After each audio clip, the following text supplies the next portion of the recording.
Man, if you could just cue up like the Jeopardy song when I'm thinking about this. Let's come back to that one.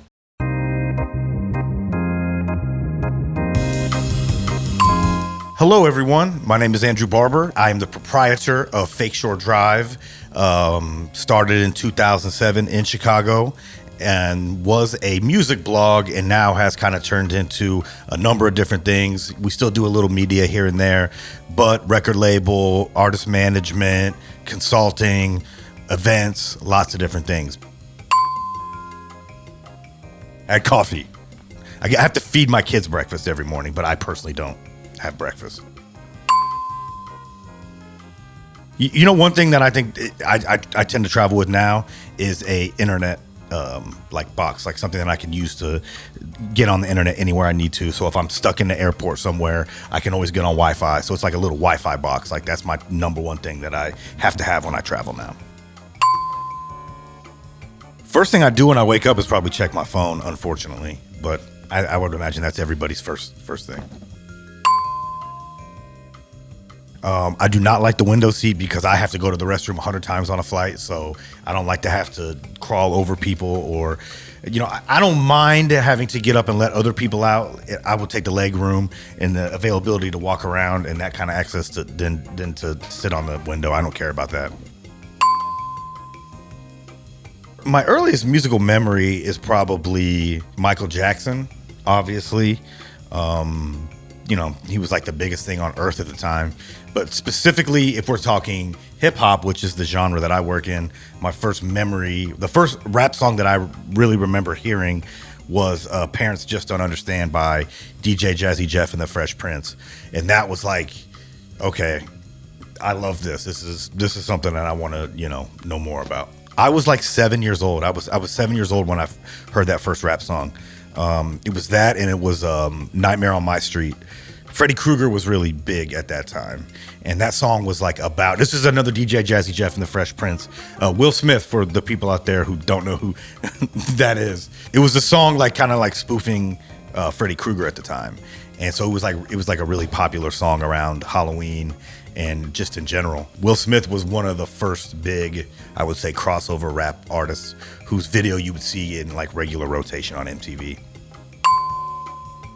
Do I have a favorite film? My favorite movie is Gummo. I like that one, and on the comedy side, I liked Half Baked. I've never met Harmony Korine, but his wife has bought some Project Pat merch from me before in the past. She's got some hoodies and different things, so shout out to them. Oh man, my favorite movie soundtrack. Now that is really tough because movie soundtracks were like the thing back in the day. It's kind of a lost art now. I know they try to bring it back for Black Panther and a few other things over the years. Two of my favorite both came out on Death Row Records. That would be the Murder Was the Case soundtrack and the Above the Rim soundtrack. Those are two of the favorites from the 90s. And then there was the Menace to Society soundtrack, which that actually came out on Jive, and that had like Straight Up Menace and Trigger Got No Heart by Spice One. And I think the first time I ever heard the group UGK was on that album because they had a song called Pocket Full of Stones on there. YouTube came out in 2005, and I remember that because all of a sudden you could watch any video that you every rap video that I hadn't seen in 10 years or 5 years or whatever, that you just, it's hard to even wrap your brain around a time that you couldn't just go online and type in something and it's easily popped up, right? Like, it's hard to even like explain that to somebody younger who didn't live without YouTube. But, being able to coming up, watching Rap City on BET or UMTV Raps on MTV or TRL or any of these shows, 106 and Park, whatever. Like, you used to have to sit down and wait for your video to come on. So you'd watch a 2-hour program or whatever and hope that your favorite song's video would come on that day.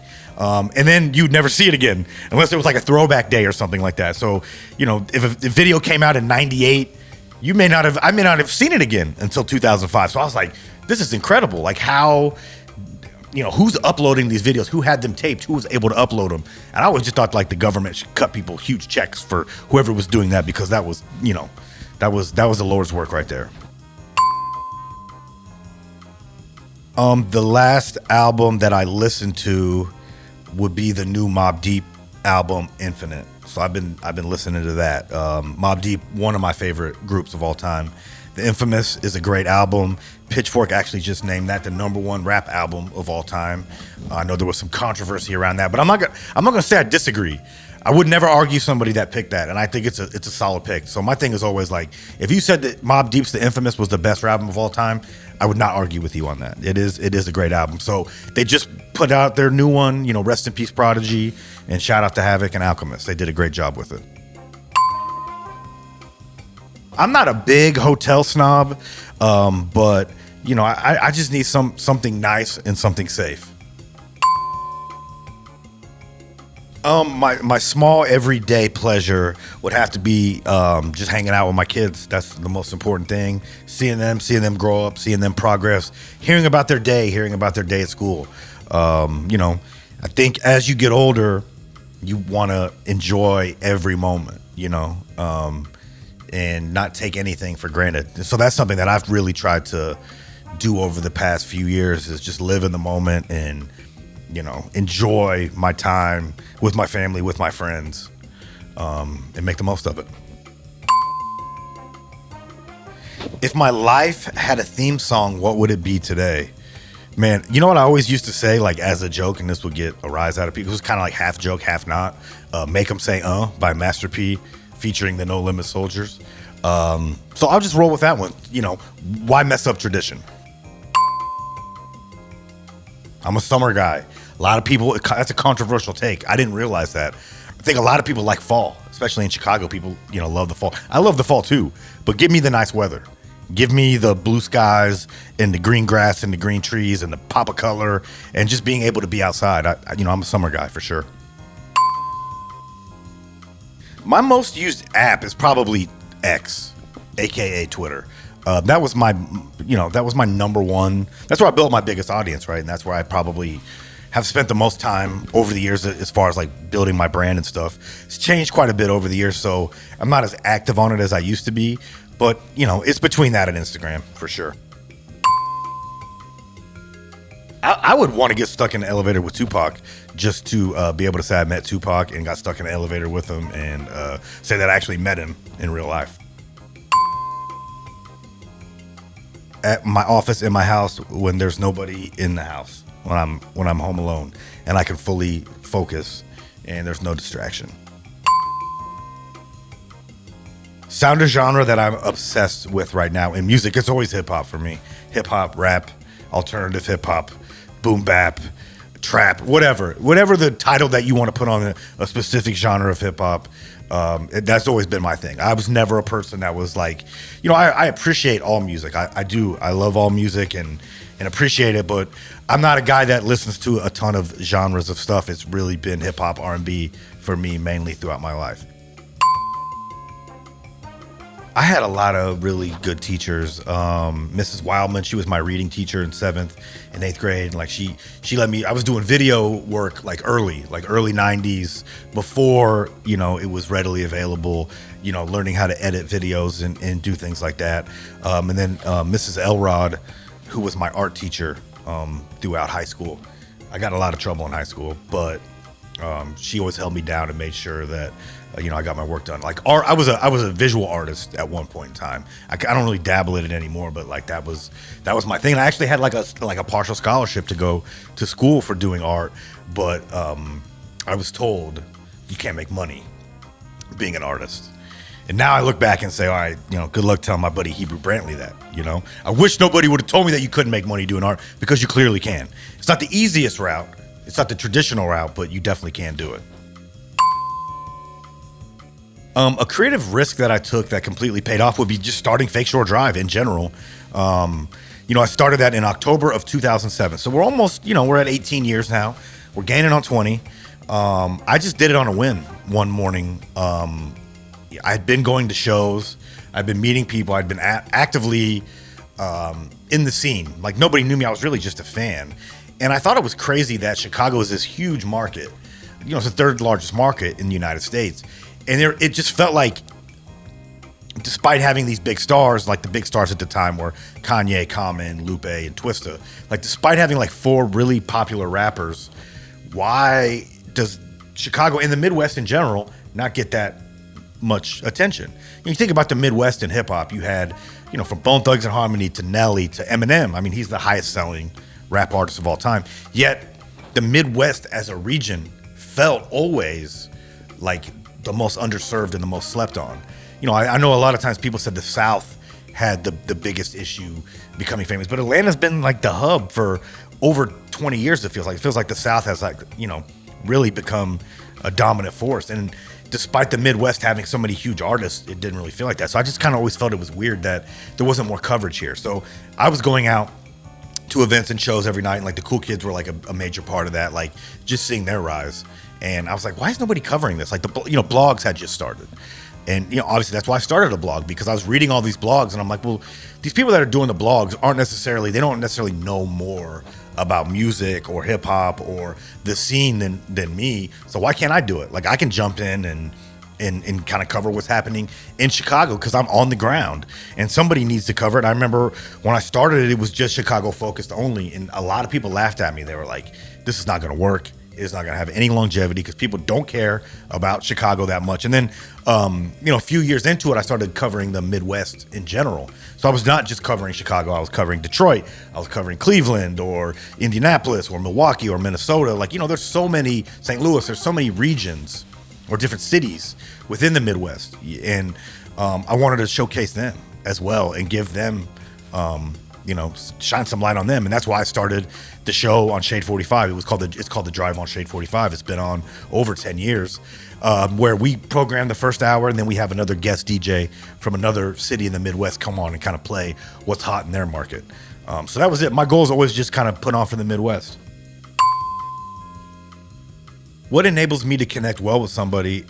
Just being honest and, just talking to somebody, treating everybody with respect, no matter who they are, what they are, and just getting to know people.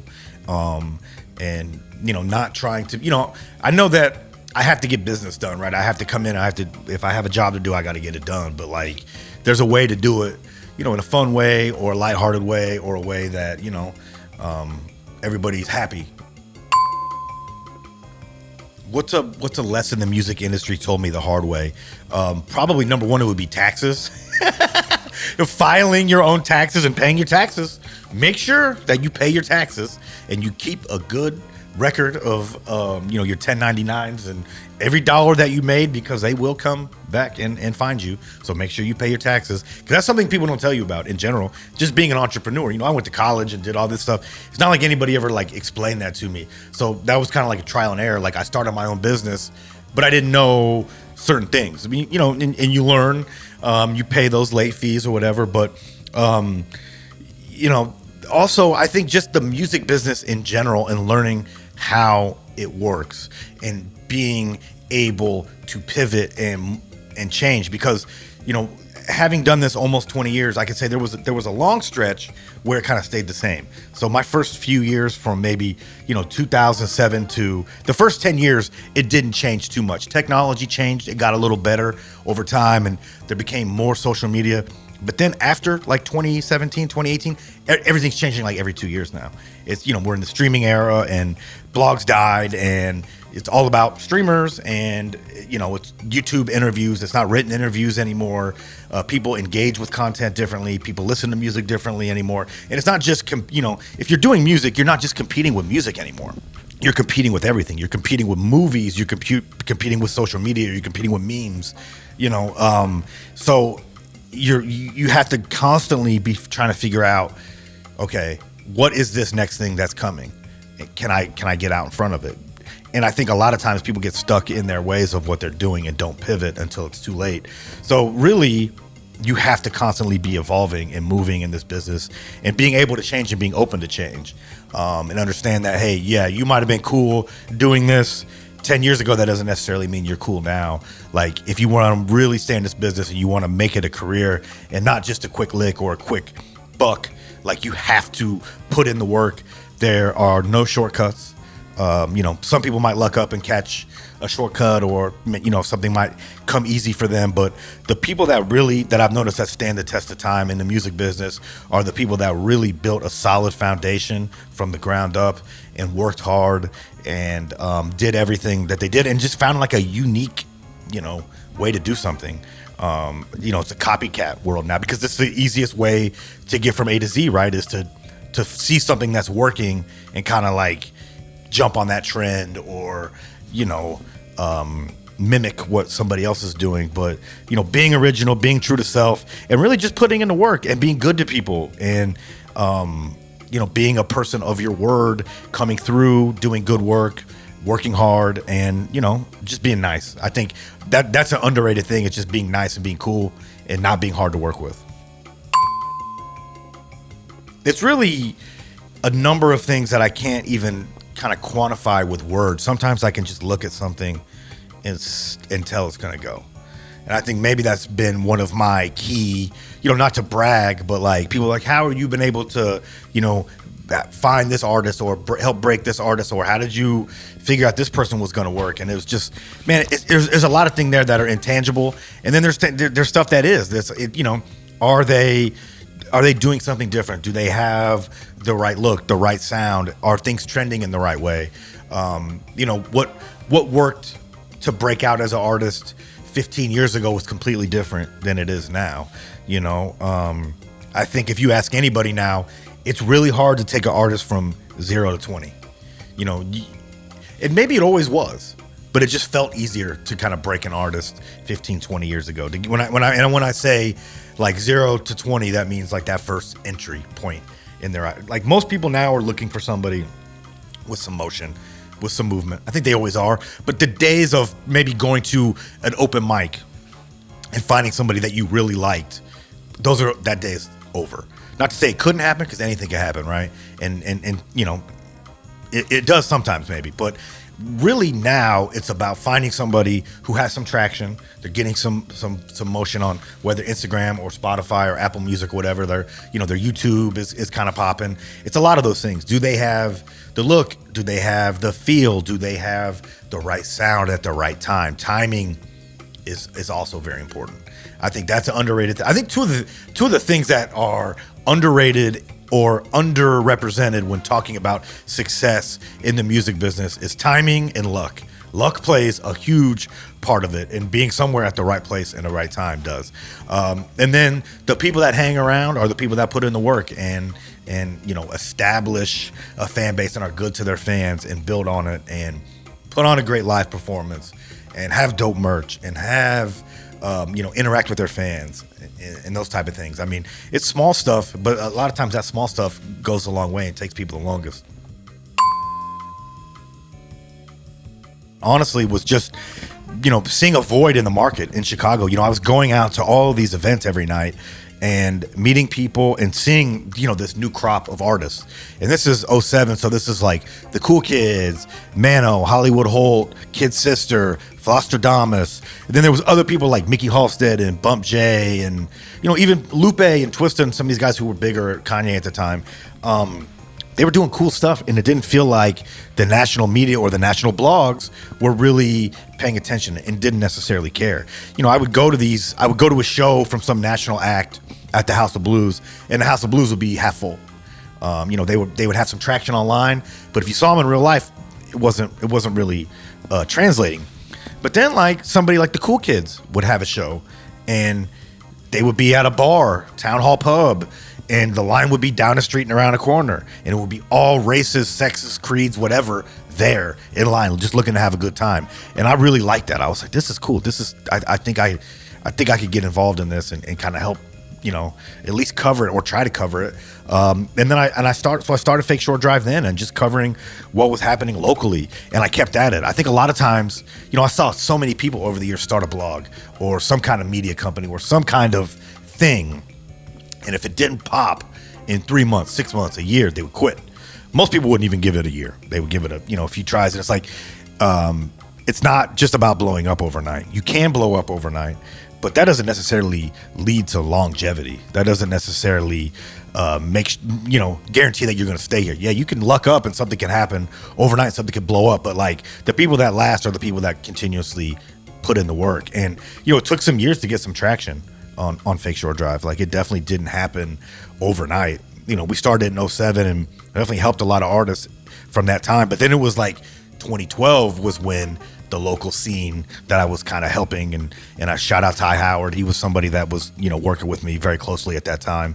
That's when that's when Chief Keef popped, and Chance the Rapper, and Vic Mensa, and G Herbo, and Saba, and Mick Jenkins, and No Name, all these different people that were kind of coming in the scene at that time. Like, that was, a turning point, like 5 years in. And it was a new generation of artists that understood the internet. And, because when I started Fake Short Drive, it felt like I was trying to talk people into, like, giving me a kidney or something. I'd be like, can you give me your music to post on my blog? And they'd be like, what do you mean? Because this is still radio. This is still radio era. People are still trying to get their music on the radio. They're still trying to get a video premiere on MTV Jams or 106 in Park or something like that. They're not thinking that you can just put it up on YouTube. So it's a learning curve, right? I'm going to all these events and I got a stack of business cards this tall. At that time, you could print up like 1,000 business cards for $13 or something crazy like that. And I would go to every event, any hip hop event every night, and I would just give out my card to everybody. And people would look at it like, Fake Short Drive, what are you saying? I'm fake? Like, the name it was controversial. It maybe still is, because people didn't understand it. And I was like, nah, it's just a play on words. Like, I knew people would never forget it. I knew that name would stick. So when I would tell people, they would be like, what? They would always ask a question. It would always create some kind of controversy. So I knew it was a good name, because people would give me a second look. So I kept it. And, be like, hey, can you send me your music and I'll post it, online on a blog, like, for free, and, people can see it. Like, you want me to give you our music for free? You're out of your mind. Like, get out of here with that. So it took some people a little bit of time to, now all music is free and, not necessarily free. You stream it, but, that model of trying to sell your music and sell CDs was kind of over. So then it was like, 5 years after we started, the new crop of artists understood how to use the internet to their benefit. And they did, and it worked in spades. So I was running it from a corporate office. I had a desk job doing ad sales. It was actually for FX, the television network, which is owned by Fox. So I was working for News Corp and running Fake Short Drive at a desk every day. And then I would go out at nights. I would go to work every day and suit or whatever, and then secretly running the blog from my desk, and then go out at night, go to events, and then go to work hungover and tired the next day, but kept at it. And then by 2011, I was able to quit and go full time. And shout out to my wife, my now wife. She wasn't my wife at the time, but she was like, look, if you don't do it right now, you're not going to do it. So take the chance. If it fails, I can hold us down until you can figure it out. But like, just do it. Because I was getting opportunities and I was having to turn it down. Like, MTV would call me and be like, hey, can you come out and be on this TV show that we're doing, talking about the hottest rappers or whatever. And I'd be like, I can't, I got to go to work. And I can't really take a vacation. Like, so I needed to get away from that. And I eventually was able to, thankfully. And, since 2011, I've been doing Fake Short Drive full time. Shout out to my wife, indeed. I had Ty, who was full time with me, helping me out. I needed somebody else to help, and he held me down in every sense of the word. Still does, but I needed some help, and I needed to expand, and it couldn't just be a blog. Because I was watching what was happening with like the other blogs out there, and some of them were just becoming ghost towns, or they were getting hit with DCMA notices, and there was copyright stuff, and I was like, well, in order to keep this going, in order to grow, I have to start doing other stuff. And thankfully, I struck up a relationship thanks to a guy named Matt Sanzala. He connected me with Red Bull. And Matt Sanzala was like an OG Texas blogger. He was covering all the Houston stuff for years and was at like Murder Dog magazine and wrote for a number of publications. And he was like, well, Red Bull's, they're going to start doing this thing called Sound Select, where they go to different cities and they're going to be promoting younger talent, and we could bring them through the program, and then we pair them with headliners, and we get them to perform with shows, and we invest into them. And that ended up changing my whole career with working with Red Bull. I was able to, go all over the world doing shows and events and stuff with them. And we did that, for a long time. And they were a great partner to have. And we were able to bring people like, we did Chance the Rapper's first tour. We got him his first like tour bus. I think it was like a Winnebago, but he had a vehicle. We had Lucky, who was Lucky X at the time in that program. We had Mick Jenkins, Saba, G Herbo. I did G Herbo and Lil Bibby's first show with that. I did so many people's, first shows, so many people's first shows in Chicago. A lot of these people that are the biggest artists, from Chicago in the past 10, 15 years all came through that program. So it was a blessing, and it helped local talent. Not only did it help me, but it helped a lot of local talent. Drill was always like a very touchy subject. It still is. It was very, because when it started drill, and actually I was the first person to call it drill. I was the first person to use that term to describe the genre. I called it drill hop in a Complex article from 2012 where I was like, 10 hot artists in Chicago you should be paying attention to. And on that list we had Chance, Kids These Days, which was Vic Mensa. We had Dirk, we had King Louie, we had Chief Keef. And that kind of like went viral. And then another guy, Laro, who had Lawless Inc., he was like, it's not drill hop, it's just drill. And then that's how the genre kind of got its name. But drill didn't necessarily just mean like to murder somebody at that time. At least that's not how it was described to me.